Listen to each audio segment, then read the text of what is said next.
জানি ভিডিওটা দিতে অনেক দেরি হয়ে গেল, কিন্তু তবু কি আর করব বলো, মামার বিয়ের ভিডিও বলে কথা।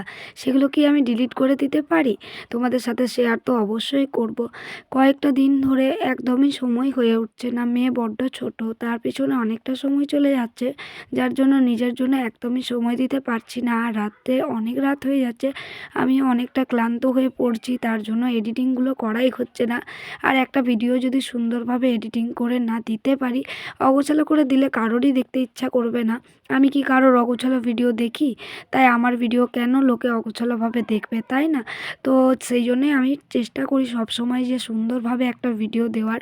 তো মামার বিয়েতে কত আমরা মজা করেছি সেই সব কিছুই কিন্তু তুলে রেখেছি, তার সাথে সাথে অনেক অন্য রকমের নিয়ম কানুন, সেগুলো তোমাদের সাথে শেয়ার করছি। আশা করি তোমাদের অনেক বেশি ভালো লাগবে। যদিও এটা মায়ের মামার বাড়ি, তবে আমি কোনো অংশেই মনে করি না যে এটা মায়ের মামার বাড়ি।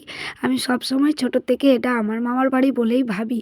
আর এখানের প্রত্যেকটি মানুষ, মামা মামিমা, দিদা দাদু, মাসি মেসোমশাই, ভাইয়েরা বোনেরা, সকলেই কিন্তু অনেক বেশি আমাকে ভালোবাসে। তাই ছোটো থেকেই ছড়া মানেই আমার কাছে অনেকখানি আবেগ। ছড়া বললাম বলে এটা ভেবো না কেউ, ছড়া ছড়া হচ্ছে আমার মায়ের মামার বাড়ির গ্রামের নাম। তো ভিডিওটি আশা করি তোমাদের অনেক ভালো লেগেছে। ভালো লাগলে অবশ্যই কমেন্ট করে জানিও।